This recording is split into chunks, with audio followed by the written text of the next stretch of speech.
Bueno, pues buenos días de nuevo. Vamos a continuar con nuestra serie de sermones que titulamos, un nuevo sermón de nuestra serie de sermones que titulamos Cielos Nuevos y Tierra Nueva.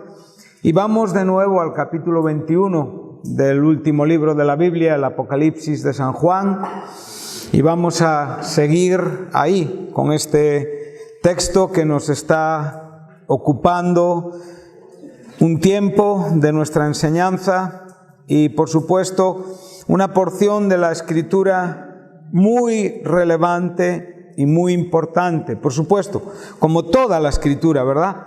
Pero estamos en el penúltimo capítulo de la Biblia, lo cual creo que las últimas cosas que el Señor nos escribe en ellas deben de tener una gran relevancia y una gran importancia para la Iglesia de Cristo, para los creyentes, para los santificados en Cristo Jesús. Como hemos dicho, hemos podido llegar a un capítulo donde ya todo a partir de aquí es nuevo, donde ya no vamos a encontrarnos con las dificultades propias del pecado, con las dificultades de Satanás, con las dificultades de la rebelión pagana, con las dificultades de un mundo contrario con Dios. El Señor habrá derrotado ya en una forma definitiva a todos sus enemigos. El Señor habrá juzgado ya al mundo. El Señor habrá liberado al mundo del mismísimo príncipe de este mundo, del Dios de este siglo, del enemigo de Dios, del enemigo de nuestras almas, Satanás. Eso lo vemos ahí en el capítulo 20, al final del milenio, a partir del versículo 7, vemos la derrota total, absoluta y la condenación consumada de Satanás por los siglos de los siglos.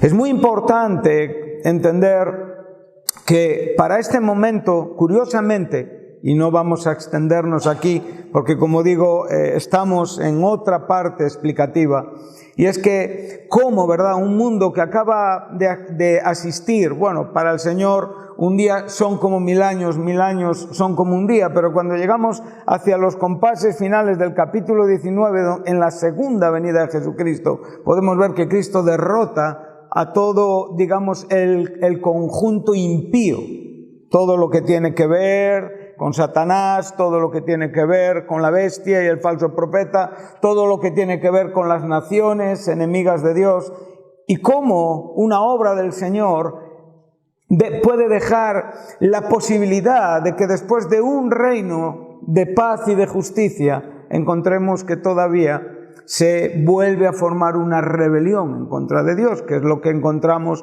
al final del milenio. Muchas personas quieren entender, quieren interpretar, quieren comprender cómo puede ser esto. Bueno, esta respuesta únicamente descansa sobre la soberanía de Dios.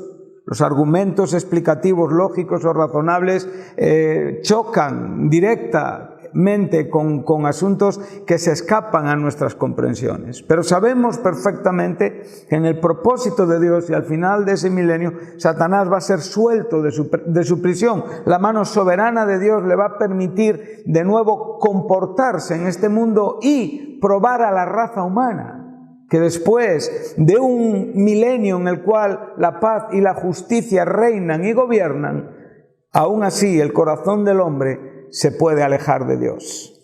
Esto es bíblico, ¿sí? Por favor, lo encontramos en el Edén. Un hombre más cercano a Dios que Adán, decidme.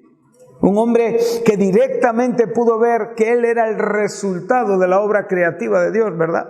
Un hombre que realmente podía escuchar, podía pasearse, podía saber tantas cosas que nosotros evidentemente no las podemos saber en su experiencia, porque fue el primer hombre creado en una forma perfecta. Nosotros nacimos en pecado.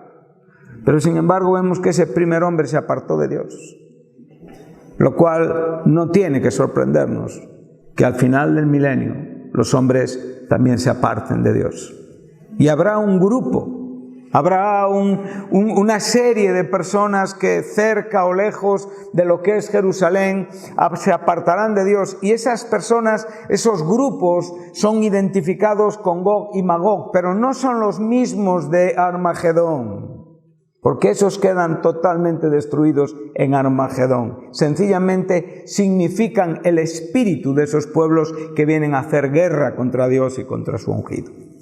Entonces, en este sentido nosotros podemos ver que paradójicamente ya nos encontramos en un momento donde el mundo, gracias a Dios, y vuelvo a repetir, gracias a Dios, ha sido absolutamente liberado para dar paso al tiempo, al estado, a las situaciones, a las condiciones eternas por los siglos de los siglos, para los santos, para su iglesia, para los santos de todas las épocas, para los santos de todos los tiempos, para el Israel de Dios, para aquellos que han recibido la promesa en Abraham, para los santos que han sido salvados por la bendita gracia de Dios en la persona de Jesucristo, para aquellos que han sido milagrosamente liberados en los tiempos de más tribulación en esta tierra. En ese tiempo el nuevo cielo y la nueva tierra será los que acojan, los que alberguen a aquellos que Dios ha salvado para la eternidad.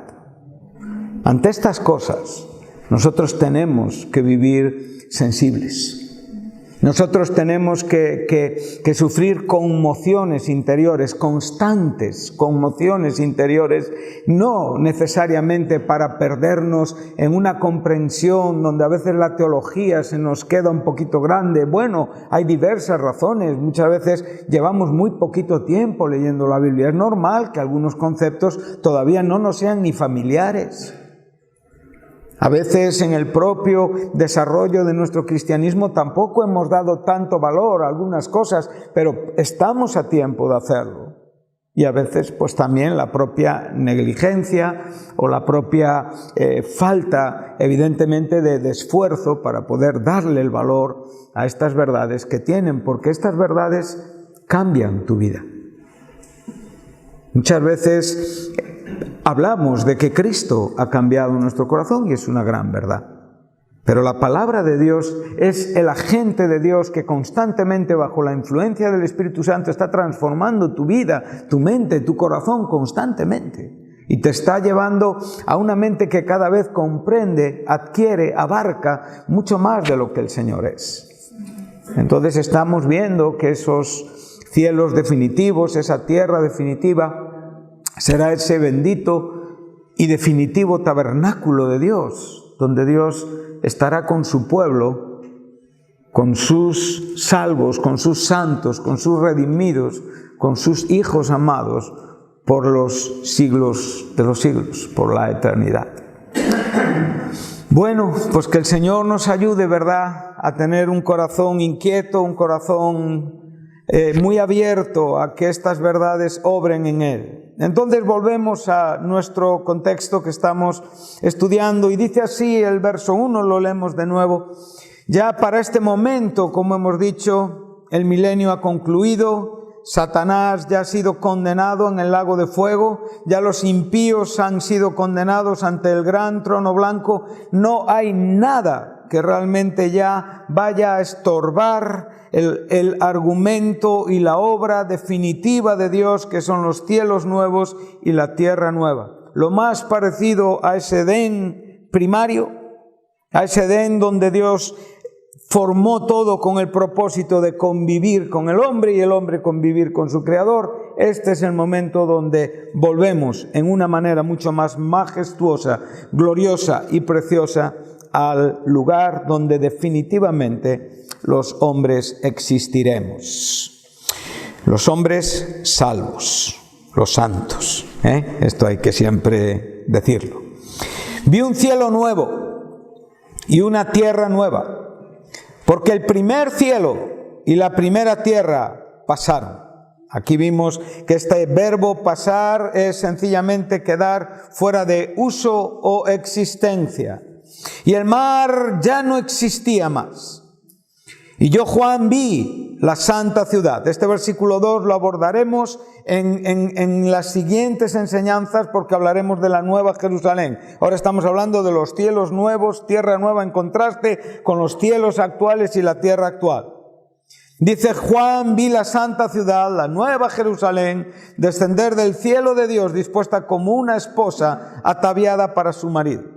Y oí una gran voz del cielo que decía: he aquí el tabernáculo de Dios. Aquí no podemos confundir la iglesia con la esposa. Aquí no es la esposa, es la nueva Jerusalén. O sea, lo cual implica que la esposa vivirá en esa nueva Jerusalén, pero esta no es la esposa.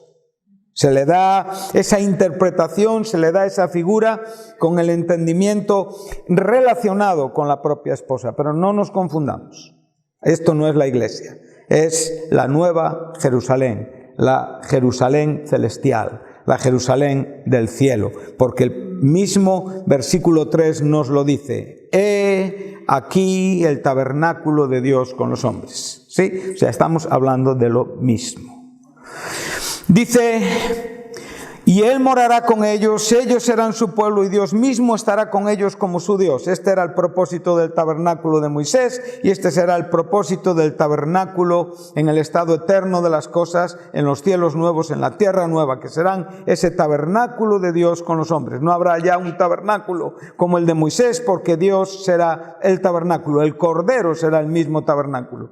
Enjugará Dios toda lágrima de los ojos de ellos. Ya no habrá muerte, no habrá llanto, ni clamor, ni dolor, porque las primeras cosas pasaron. De nuevo tienes el mismo verbo que en el versículo 1. Y el que estaba sentado en el trono dijo: he aquí yo hago nuevas todas las cosas. Aquí tenemos otra vez esta expresión. Y me dijo: escribe, porque estas palabras son fieles y verdaderas. O sea, le da una connotación y un sentido de firmeza y cumplimiento. Y me dijo: hecho está. Yo soy el alfa y la omega, primera letra y última letra del alfabeto griego, el principio y el fin. Al que tuviere sed, yo le daré gratuitamente de la fuente del agua de la vida. Aquí podemos ver ya también un cumplimiento de las propias palabras de Isaías en el capítulo 55. Podemos ver que ahí también hay un sentido profético que alcanza el estado final de las cosas, ¿verdad? El que venciere heredará todas las cosas y yo seré su Dios y Él será mi hijo. Entonces, si tú quieres saber qué vas a hacer en la eternidad, cuál va a ser tu trabajo, cuál va a ser tu ocupación, cuál va a ser tu distinción, realmente qué es aquello que te caracterizará en la eternidad, como consecuencia de ser declarado por Dios vencedor, o sea, aquel en quien la extensión de la victoria de Cristo en la cruz te alcanzó en esta tierra y esa victoria te lleva hasta la mismísima eternidad, ¿verdad? Tú entrarás a los cielos nuevos y a la tierra nueva en calidad de vencedor. Tú sabrás que eres un vencedor cuando Cristo te lleve, si vives, para cuando suceda el arrebatamiento de la iglesia. Tú sabrás que eres un vencedor cuando comparezcas ante el tribunal de Cristo. Tú sabrás que eres un vencedor cuando disfrutes del desposorio y del cumplimiento y la consumación de las bodas del Cordero de la iglesia con su esposo. Tú sabrás que eres un vencedor cuando vengas con Cristo en su segunda venida. Todo esto lo sabrás en tu corazón. Tú eres un vencedor y por consiguiente estás viviendo todas estas benditas experiencias que te hacen bienaventurado. Sabemos que hay 7 bienaventuranzas en el libro de Apocalipsis que todas nos llevan y guardan una relación con el cumplimiento profético de la palabra en la parte experimental de lo que es tu vida y lo que es tu experiencia en todo lo que Dios cumple en el cielo nuevo y en la tierra nueva y en el cielo actual y en la tierra actual. Entonces nosotros, como vuelvo a repetir, no podemos ser ajenos a nuestra vivencia. Tenemos, hermanos, que vencer nuestra dualidad.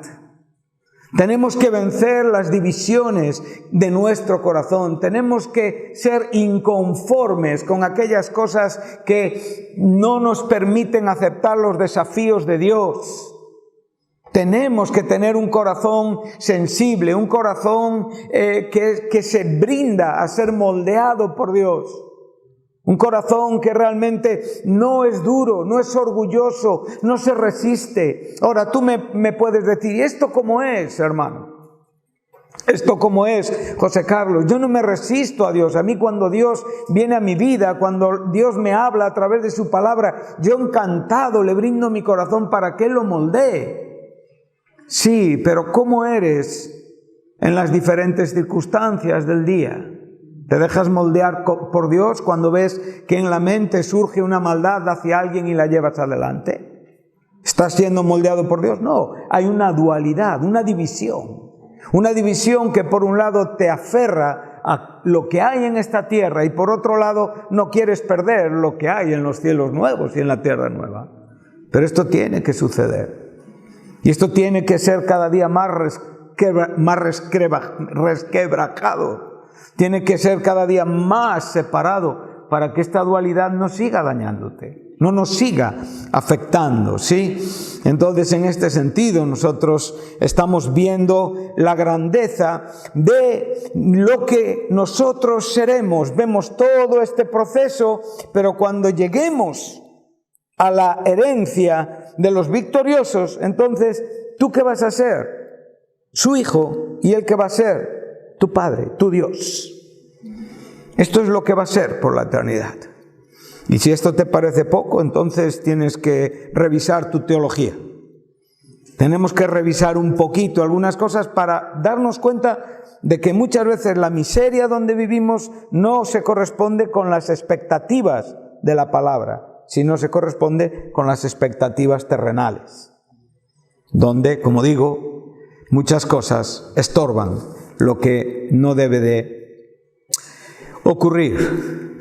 Entonces los cobardes e incrédulos, los abominables y homicidas, los fornicarios, hechiceros, los idólatras y todos los mentirosos tendrán su parte en el lago que arde con fuego y azufre, que es la muerte segunda. Esto ya ocurrió.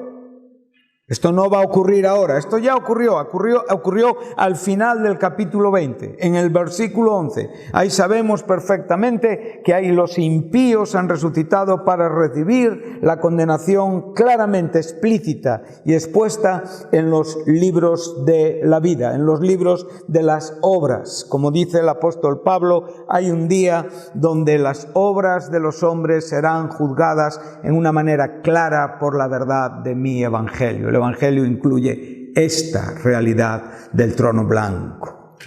Entonces, eso es, como digo, un asunto que tiene que importarnos. Mira, solamente, sin despistarnos de aquí, fíjate, en esta relación que estamos hablando, cuando el apóstol Pablo está escribiendo a la iglesia de Corinto, en el capítulo 6, ahora tú tienes aquí un paralelismo perfecto. Pablo está escribiendo en el año aproximadamente 55 o 56 después de Cristo. Lo que estamos leyendo en Apocalipsis todavía está por venir, está en un futuro. Ya han pasado 2000 años desde que Pablo predicó y escribió posiblemente sus cartas. Sí, aproximadamente, ¿verdad? Y observa lo que dice el apóstol Pablo. Verso 9 del capítulo 6. ¿No sabéis? 1 Corintios 6, verso 9. ¿No sabéis? Esto es lo que le está diciendo a los cristianos.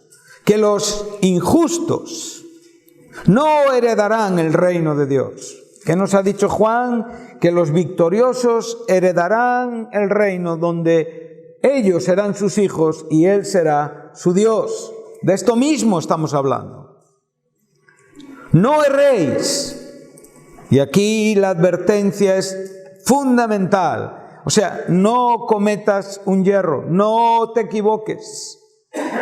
Piensa en cada acto, en cada actuación de tu vida. Ni los fornicarios, ni los idólatras, ni los adúlteros, ni los afeminados, ni los que se echan con varones, ni los ladrones, ni los ávaros, ni los borrachos, ni los maldicientes, ni los estafadores, y aquí, como vuelvo a repetir, son sustantivos que están calificando la vida de muchas personas sin Cristo. No es que esta sea una lista exhaustiva,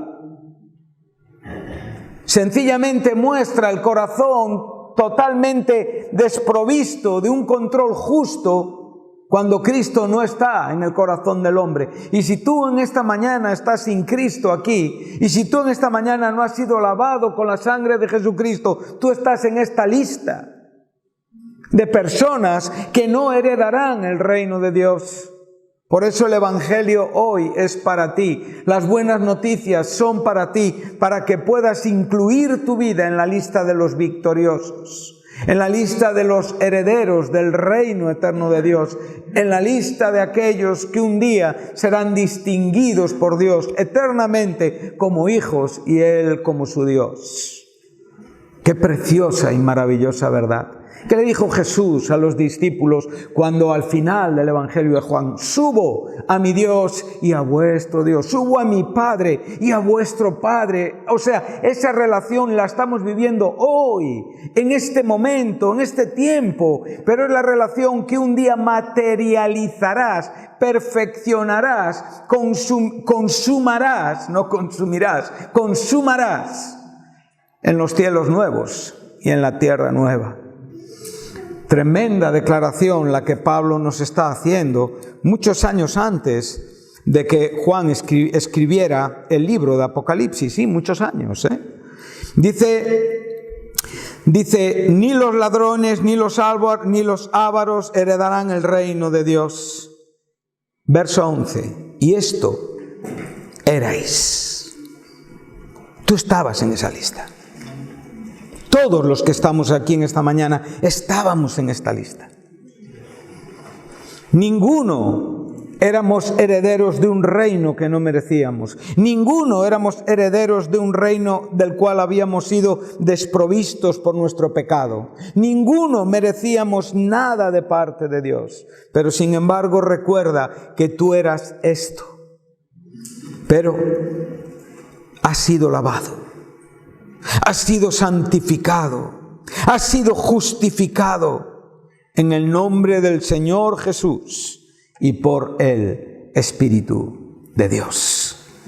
Entonces, aquí tenemos las dos fuerzas, las dos corrientes que el bendito sabio Espíritu Santo nos introduce a nuestro propio corazón, lo que somos hoy ya, lo que esperamos y lo que con total seguridad recibiremos y seremos. Esto forman dos verdades que se unen en una sola verdad que hacen que los hombres y las mujeres cristianos tomen en serio la vida de Cristo. Entonces, volvemos de nuevo a nuestro versículo 1 donde estamos desglosando, ¿verdad?,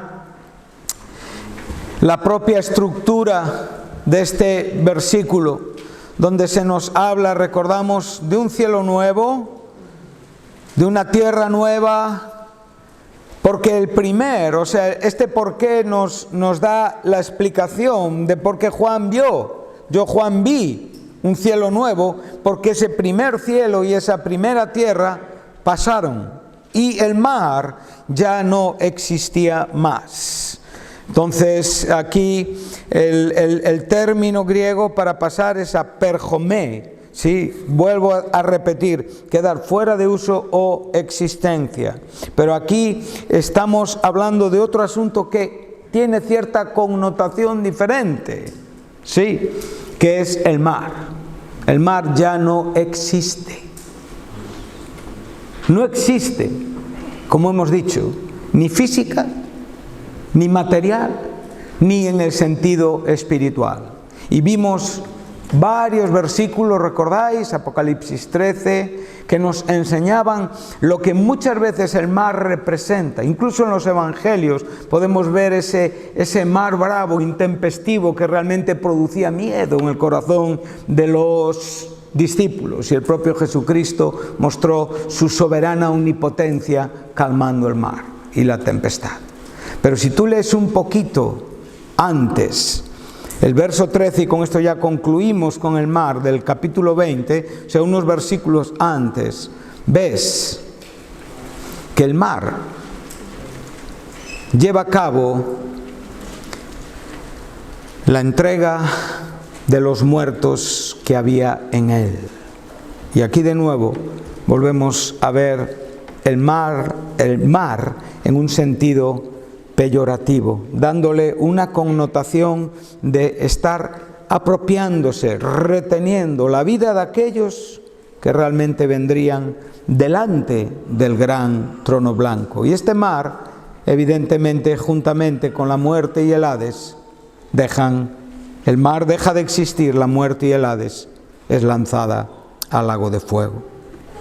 Una verdad poderosa, potente, que nos alivia. Ahora vamos al siguiente aspecto en el desglose que hicimos. Entonces vemos el mar no existe. Ya tenemos una breve idea de lo que es el verbo pasar, y también, si recordáis, me gustaría que de nuevo pensáramos en lo que aquí significa nuevo. Esto es importante, ¿sí? Aquí tenemos un término que nos está hablando no de novedad en cuanto a algo que no era antes, sino de una novedad en el sentido de calidad. O sea, por ejemplo, vimos, el hombre nuevo es nuevo, ¿en qué sentido? ¿Es un hombre creado de nuevo? Sí, pero tú sigues aquí vivo. Por lo tanto, hay una esencia de tu persona que está implícita, integrada en el hombre nuevo. Pero tú me dices, he muerto en Cristo. Claro, has muerto al viejo hombre con su pecado.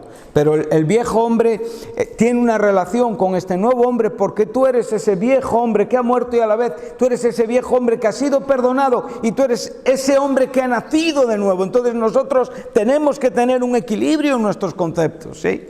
Entonces cuando estamos hablando de un nuevo hombre, estamos hablando de un nuevo hombre creado según Dios, de una creación nueva, pero a la vez yo sigo existiendo.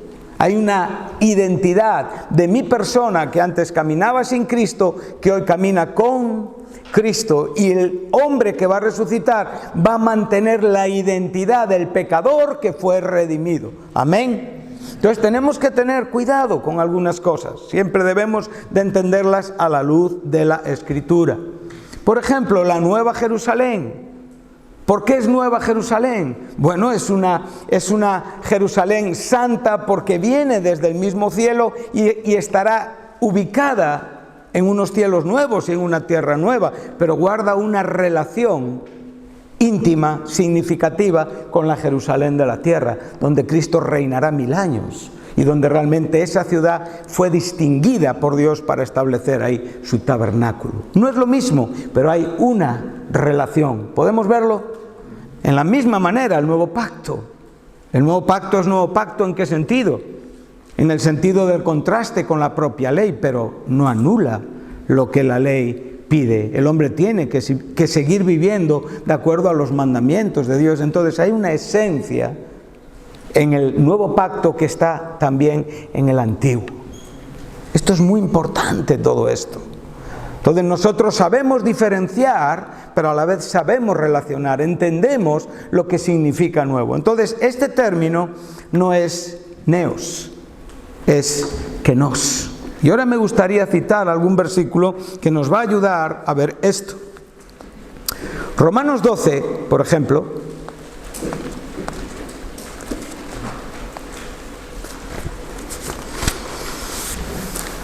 En el versículo 2, aquí tienes este término.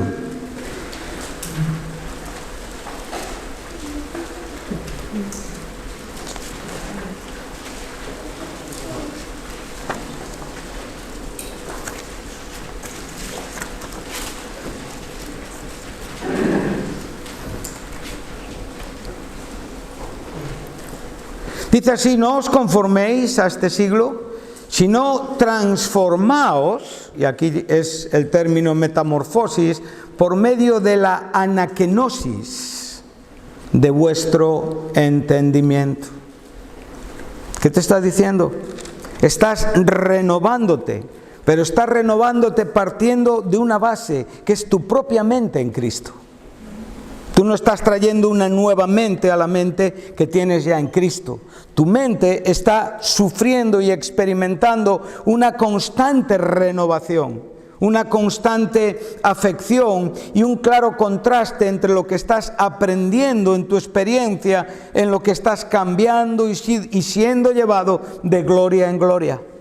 Por lo tanto, en este sentido podemos ver lo que significa este término y nos va aproximando. Claro, siempre asentándolo sobre el contexto que estamos explicando y salvando siempre las dificultades que cada contexto tiene en sus propias características. Por ejemplo, esta palabra, etimológicamente hablando, la raíz de esta palabra la tenemos en lo que técnicamente se llama a Cristo cuando entró en el tiempo, cuando fue hecho semejante a los hombres. Se le llama kenosis. O sea, hay un vacío y a la vez hay una manifestación nueva de la persona, de la segunda persona de la trina deidad de Dios. ¿Él había sido hombre antes? No. ¿Él había nacido de mujer antes? No. ¿Él es la segunda persona de la trina deidad de Dios siempre? Sí, pero sin embargo le vemos en una condición nueva. Y a esto técnicamente le llamamos kenosis, el vaciamiento de la gloria que está velada, no porque se despoje de su gloria, sencillamente se despoja de una forma para tomar otra forma que cubre la forma que Él tiene en sí mismo, que es divina. Entonces la humanidad de Cristo vela la deidad de Cristo, y por eso muchas personas fueron incapaces de ver quién era Cristo, sino por una revelación del Espíritu Santo. Entonces tú aquí estás viendo que tu mente está siendo renovada, pero partiendo de una mente que tú ya tienes en Cristo Jesús. Ahora, cuando tú lees la primera carta a Timoteo, no podemos desarrollar este versículo porque nos desviaría del tema, ¿no? Solamente para poder tener estos dos verbos aclarados con sus intenciones en una manera fácil. Dice así, verso 12, capítulo 4 de la primera carta del apóstol Pablo a Timoteo.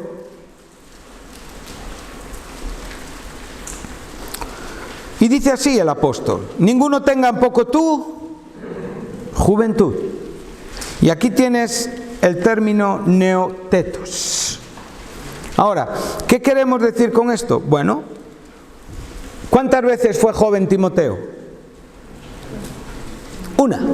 Su juventud era una novedad que antes no existía. Antes existía una adolescencia, antes existía una niñez. Pero ¿qué va guardando Timoteo a lo largo de todo su progreso en la vida? Su identidad.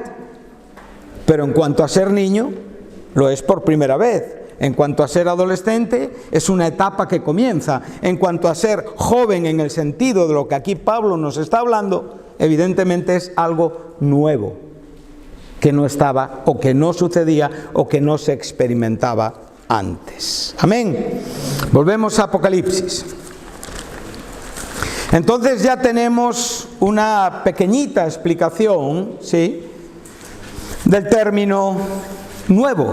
¿Por qué? Porque esto nos va a ayudar mucho a la hora de interpretar cómo va a ser ese proceso por el cual los viejos cielos y la vieja tierra va a pasar para convertirse en los nuevos cielos y en la tierra nueva. No os apresuréis, llegaremos. Tener paciencia y tratar de esforzar vuestro corazón a lo que estamos enseñando. Entonces ya tenemos dos aspectos del desglose gramático, sí, de lo que aquí estamos estudiando: el mar y ahora mismo el término nuevo. Ahora vamos a ver ese verbo pasar y vamos a verlo también en contraste con algunos versículos de la Escritura. Bueno, Juan no está mencionándonos algo que no hayamos escuchado en las propias palabras de Jesús. Jesús ya dijo varias veces: los cielos y la tierra pasarán. Está diciendo lo mismo que Juan está aquí diciendo. Por ejemplo, Juan en su primera carta, capítulo 2, versículo 17, nos dice a los creyentes: no améis al mundo, ni lo que está en el mundo, porque el que ama al mundo, el amor del Padre no está en él.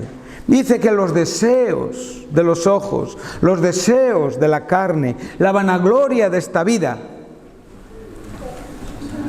pasa.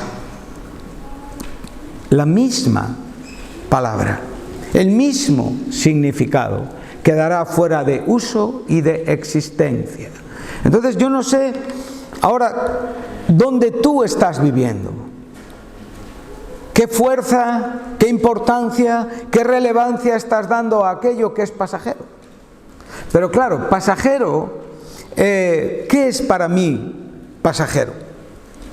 Un pasajero es uno que va sentado en un tren, en un autobús, en un avión, ¿verdad? Pasajeros al tren.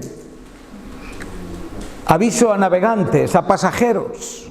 O sea, personas que están cumpliendo un trayecto, una etapa. O sea, que no van a quedar para siempre dentro de ese coche, dentro de ese avión, o sea, sencillamente están cubriendo una etapa. Pero a la vez, ¿qué es para ti algo pasajero? Un partido de fútbol es algo pasajero, ¿verdad? Una experiencia en la vida, tú lo estás viendo constantemente. Piensa, cuando Pedro, Juan y Jacobo están con Jesús en el monte de la transfiguración, no querían que eso pasase. Querían que eso continuase, querían aferrarse a esa experiencia, y no era un mal deseo, ¿verdad que no? Porque era estar en la misma presencia del Cristo glorificado, sentir la voz del Padre desde el cielo, lo cual, ¿quién no quiere esto? Pero aún así, tuvieron que entender que eso era una experiencia que tenía que pasar y que nos estaba llevando a algo que sucedería cuando fuera el tiempo establecido por Dios. Pero a la vez, ¿cuántas cosas suceden en tu vida y en mi vida? Y en una forma a veces ingenua, ¿me permitís esta palabra? Dices, me gustaría que este momento no pasara. Sí, ese momento donde estás con tu amado, estás con ese chico, esa chica de la que has iniciado un noviazgo, ese momento que estás con tu familia, o ese momento que estás en una reunión o con ciertos amigos que estáis disfrutando de un momento y que de repente sabes que lo que viene es otro momento muy diferente y miras comparativamente y dices, wow, yo no me gustaría que esto terminase. Pero es un error, porque todo es pasajero. Aún lo que te gusta y lo que te gusta menos, y a veces injustamente lo comparas con lo que te gusta más. Somos muy caprichosos espiritualmente. A todos nos gustan muchas cosas, pero muchos de nosotros todavía desconocemos que muchas son pasajeras, porque todavía las estamos disfrutando. El otro día hablaba con los padres, con las madres, con los ancianos en edad de nuestra iglesia, y les decía las palabras de Salomón. Cuando Salomón, en su vejez y en su comprensión de la vanidad y lo pasajero de la vida, dice, acuérdate de tu Creador en los días de tu... O sea, acuérdate de aquello que es eterno. En los días de tu juventud, antes de que vengan los días malos, en los cuales digas, no tengo en ellos contentamiento. El contentamiento tiene que ver con la vejez, cuando ya falta todo o casi todo. Y cuando es difícil contentarse, porque aquello que en la vida nos llenó ya no está. Los hijos se fueron, la esposa o el esposo igual ya partió con el Señor, o igual tenemos, como digo, la bendición de poder llegar muy ancianos con nuestros esposos y esposas, pero aún así las relaciones maritales adquieren otro sentido. Hay muchas cosas que ya han pasado. Si tú no vives entendiendo, si yo no vivo entendiendo este asunto, no puedo comprender este texto de Apocalipsis. No puedo entender lo que Juan me está diciendo. Todo esto pasará y el mundo con sus deseos. Pero el que hace, el que vive en la voluntad de Dios, este es el victorioso que heredará el reino de los cielos, que vivirá eternamente como un hijo de Dios, y Dios será su Padre y su Dios. Cuando vivimos por estas verdades, entonces podemos comprender lo que representa y lo que significa que las cosas pasen. Mateo 25, 35. Anótalo.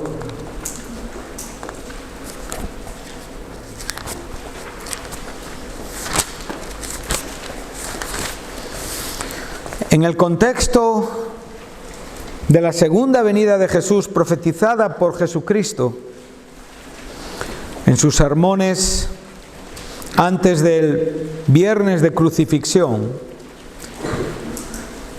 dice así: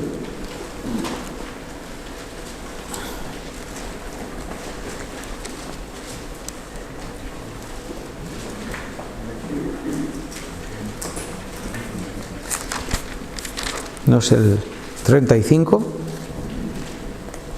tenemos que encontrarlo.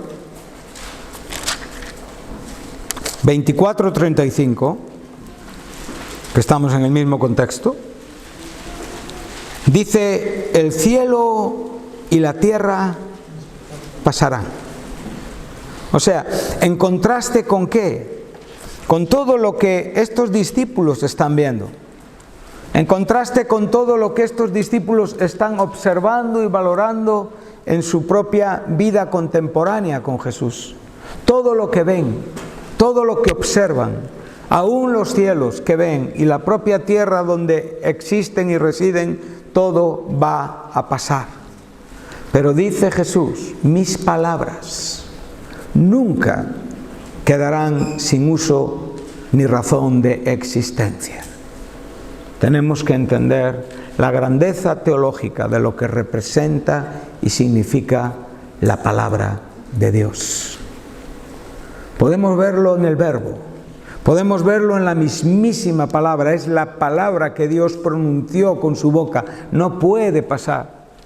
Las hojas de este libro envejecerán. Este libro que yo tengo en mi mano, la Biblia, se puede romper, pero el espíritu de este libro, el escritor de este libro y el mensaje de este libro es eterno, es indestructible, es infalible, es inerrante, estará en la eternidad. Entonces, esta dualidad, queridos hermanos, estas experiencias que justificamos porque algo hay que vivir en la vida y hay que divertirse, ten cuidado con ellas. No es un problema de aprovechar tu tiempo. Disfruta de tus hijos, disfruta de tu familia, disfruta de tu juventud, disfruta, pero vive siempre entendiendo que todo esto que tanto nos gusta va a pasar. Y que la palabra de Dios permanecerá para siempre. Primera de Corintios, capítulo 7, aquí en otro contexto bastante interesante.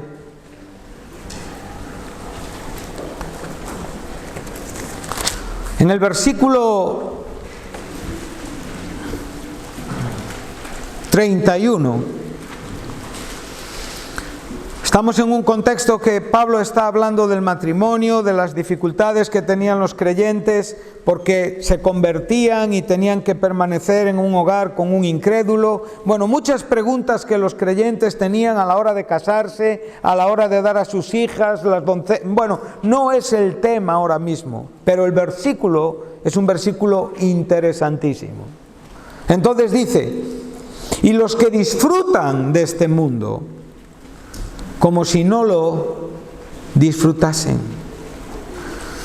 Bueno, aparentemente el verbo disfrutar es algo que es inicuo, ¿verdad? Que no vemos que pueda tener un peligro para nuestros corazones. Hemos disfrutado de muchas cosas el día de ayer y hoy estamos disfrutando de una reunión en el día de hoy. Tenemos una Biblia en las manos, hemos podido estar alabando a Dios, estamos con nuestros hermanos en la iglesia, estamos disfrutando, ¿sí? Hasta aquí el verbo no representa un peligro, pero Pablo aquí está diciendo mucho más de lo que a veces nosotros percibimos. ¿Por qué? Porque primeramente no hablamos el griego original. Quiero decir con esto que nuestros hermanos nacidos en Grecia tienen una ventaja grande sobre nosotros porque hablan un griego, pero el griego kiné, el griego bíblico, es muy desconocido en los griegos de hoy. Entonces hay muchas palabras de este griego que Pablo usaba que tienen un significado que a veces se escapa a nuestro entendimiento. Si tú observas, para Pablo lo importante era que el tiempo estaba cerca, o sea, él vivía con la constante obsesión santa y buena de que el tiempo estaba cerca, de que Cristo vendría en cualquier momento, que la iglesia sería llevada y que el mundo entraría en los compases finales para dar lugar a la bendita esperanza que Pablo tenía. A estos creyentes él les dice que disfruten. ¿De qué? De este mundo. ¿Sí? Pero que lo hagan como si no lo estuvieran disfrutando. ¿Qué cosa? Disfruta pero no disfrutes. ¿En qué quedamos? ¿Cuál es tu mensaje, José Carlos? ¿Cuál es el mensaje de Pablo? Bueno, ¿te acuerdas de las palabras de Natán a David? Que era tan amigo, tan querido. Aquí hay hermanos que yo veo que sois inseparables, tenéis relaciones, amistades, compartís detalles un poquito secretos de vuestro corazón, ¿verdad? Y Natán fue capaz de decirle a David, no hombre, construye, haz todo lo que te venga a la mano, que Dios está contigo. Y Dios habló con Natán y le dijo, ¿no crees que le has animado a disfrutar un poquito más de la cuenta a David? Porque es que le quieres mucho, ¿verdad? Y la vara de medir con él es un poquito diferente con otros, ¿verdad? Pero Pablo no tenía ese problema. Pablo, espiritualmente, su explicación es bajo la unción del Espíritu Santo, no es bajo una opinión mía o tuya. Que a veces 3 hermanos no dan ni la misma opinión. Y creen que tienen, evidentemente, el consejo razonable y apropiado. Y ahí los creyentes se mueven como los renacuajos. ¿Viste los renacuajos donde las ranitas ponen huevos? Y se mueven con total libertad porque, claro, no hay un criterio. Un criterio que nos aclare qué es lo que tenemos que hacer en depende de qué situaciones. Y seguimos buscando, ¿verdad? Pero hay una palabra que esa es firme siempre. Y que es la que tenemos que encontrar y buscar y ser objetivamente razonables, dispuestos a rebajar nuestro nivel de disfrute para poder encontrar un entendimiento. El de David fue serio, Su propósito era grande y Dios no anduvo con medias tintas, le dijo, no vas a construir un templo. Primeramente porque tus manos están manchadas con sangre. No tienes ni la cualidad ni la capacidad que yo busco en los hombres para hacer este trabajo. Esto es importante, porque a veces cuando disfrutamos, nunca ponemos, como digo, límites a nuestra vida y a nuestra existencia. Vulgarmente el monte es orégano, pero casi siempre es orégano para nosotros. Para los otros no es orégano. Tú vives y yo vivo muchas veces tentado a estar observando constantemente los movimientos, el carácter, las expresiones, las conversaciones, lo que hacen unos y otros.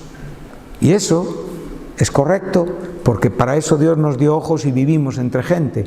El problema es el derecho que tú te das a ti mismo cuando concluyes en todo lo que ves, observas y piensas. Ahí está el peligro. David creyó poder hacerlo. Dios habitaba en una tienda de campaña.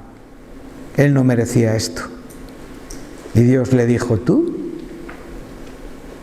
vas a procurarme a mí una habitación? ¿Dónde estás, David? Cuando nos viene esa media hora, ¿verdad? O ese rato donde hay una transformación fantasiosa, ¿verdad? Pero enseguida el Señor nos trae de nuevo a una realidad y nos dice, mira, este es el camino que a mí me toca andar y es el que tengo dispuesto para ti. Que aprendas a tener contentamiento con lo que tienes hoy. Porque eso va a manifestar que tu esperanza en el mañana es una realidad. Cuando tú no tienes contentamiento con el hoy, tu mañana no está en tu mente. Solo estás tú, con tus ideas, con tus necesidades, con tus caprichos, con tu buena voluntad, con lo que quieres, con lo que esperas. Pero estamos hablando de otras cosas. ¿Amén? Entonces, David tuvo que ser hablado después. Al día siguiente, Natán vino otra vez y le dijo: David, Manolo, Juan, Álvaro, José Carlos, ¿te acuerdas lo que hablamos ayer? ¿Cómo nos cuesta, verdad? Esto es terrible. Cuando el día anterior casi quedó todo cerrado, todo zanjado, y ahora hay que volver al amigo, ¿verdad? A la persona que le deseamos siempre los mejores propósitos y que todo va a ir tan bien, y ahora le dices: oye, perdona, pero lo que te dije ayer no es así. ¿Tú te puedes imaginar la cara de David? Pero hombre, pero no quedamos en esto. Yo tengo hermanos que me encanta ver a veces cuando hay cosas que varían de un día para otro, igual que ellos verán mi cara, nos transformamos, ¿verdad? Pero ¿por qué nos transformamos? Lo estamos diciendo en esta mañana. Porque tenemos un aspecto celestialmente pobre. Cuando nosotros esperamos el cielo, todo lo que nos digan, cada día lo vamos a saber administrar. Lo bueno, lo que no es tan bueno, lo malo. En esta mañana veo a mi querido Paco ahí y a Pablo en el lado técnico luchando por emitir. Pues, ¿qué vamos a hacer? No se puede emitir. No se puede emitir. No vamos a dimitir por no poder emitir. Pero es en este momento que le dice: no, David, esto, perdona, pero me equivoqué, pasé la raya. Tú no vas a construir tal cosa. Va a ser tu hijo. Pues esto es lo que está diciendo Pablo a los Corintios. ¿Dónde está tu nivel? ¿Dónde está tu límite de disfrute? ¿Dónde realmente vives y existes? ¿A dónde llevas tu cabeza, tus fantasías, tus pensamientos? ¿Dónde estás, hermano?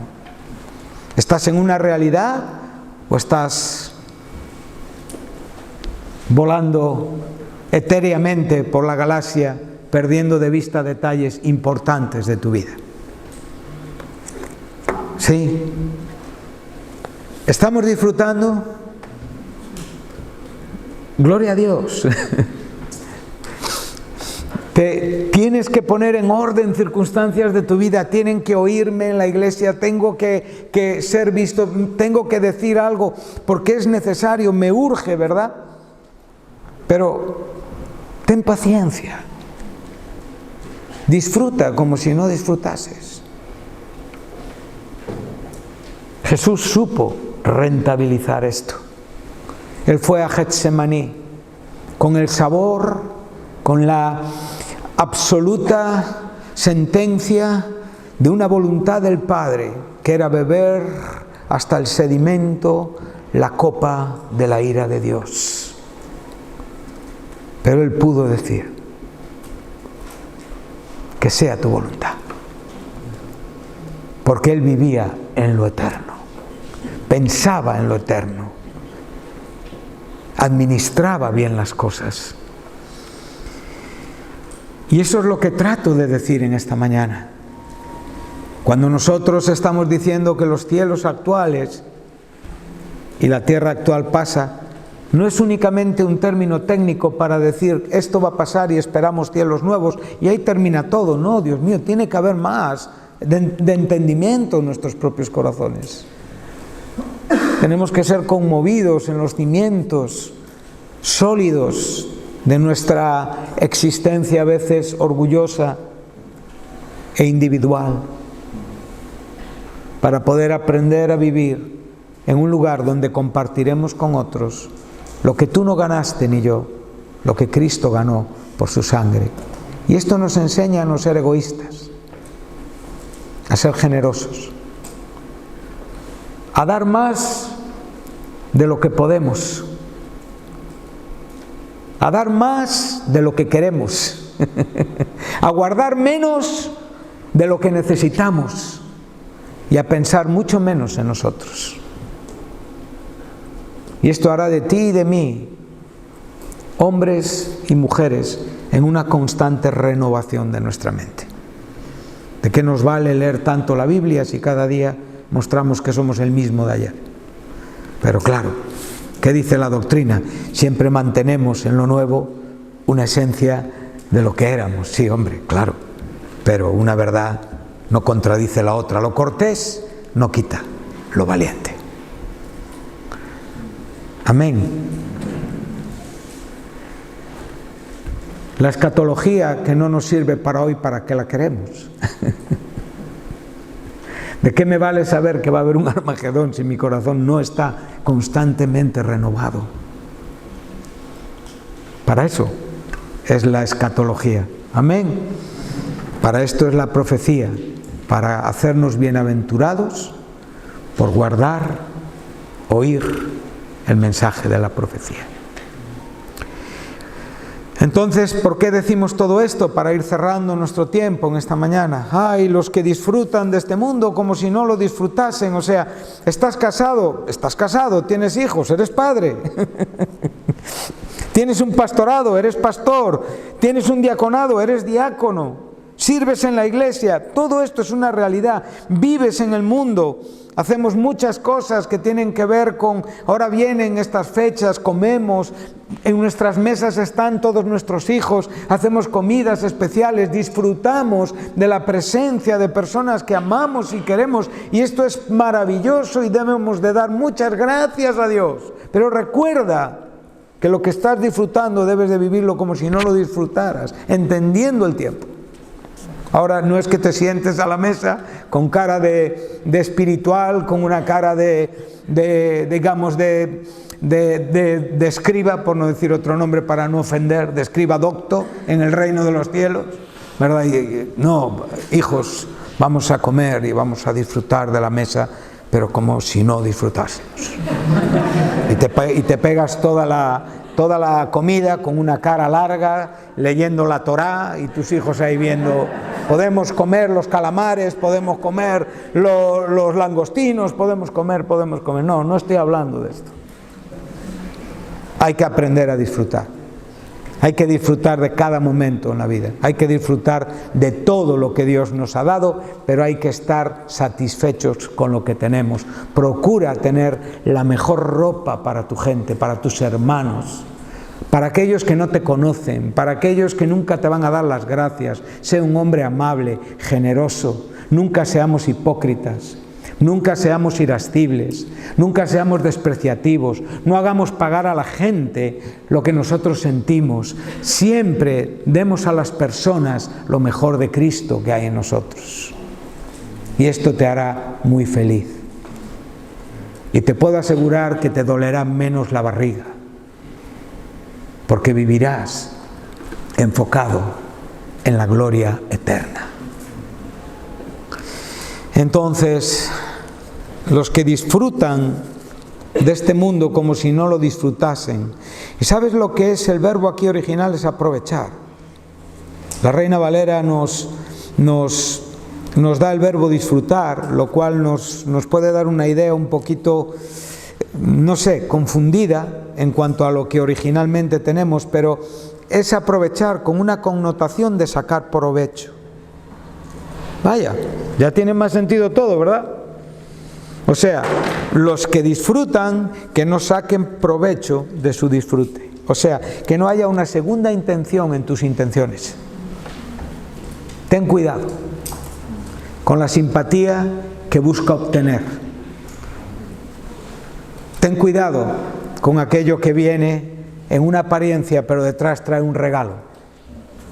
Porque Dios conoce tu corazón y ve todo lo que tú estás haciendo. Y habrá un día donde todo será expuesto a una luz. Porque es incompatible como digo, que en esos cielos nuevos y tierra nueva estén los egoístas. ¿Recordáis que los egoístas no iban a estar? ¿Por qué? Y con esto concluimos. Porque la apariencia de este mundo,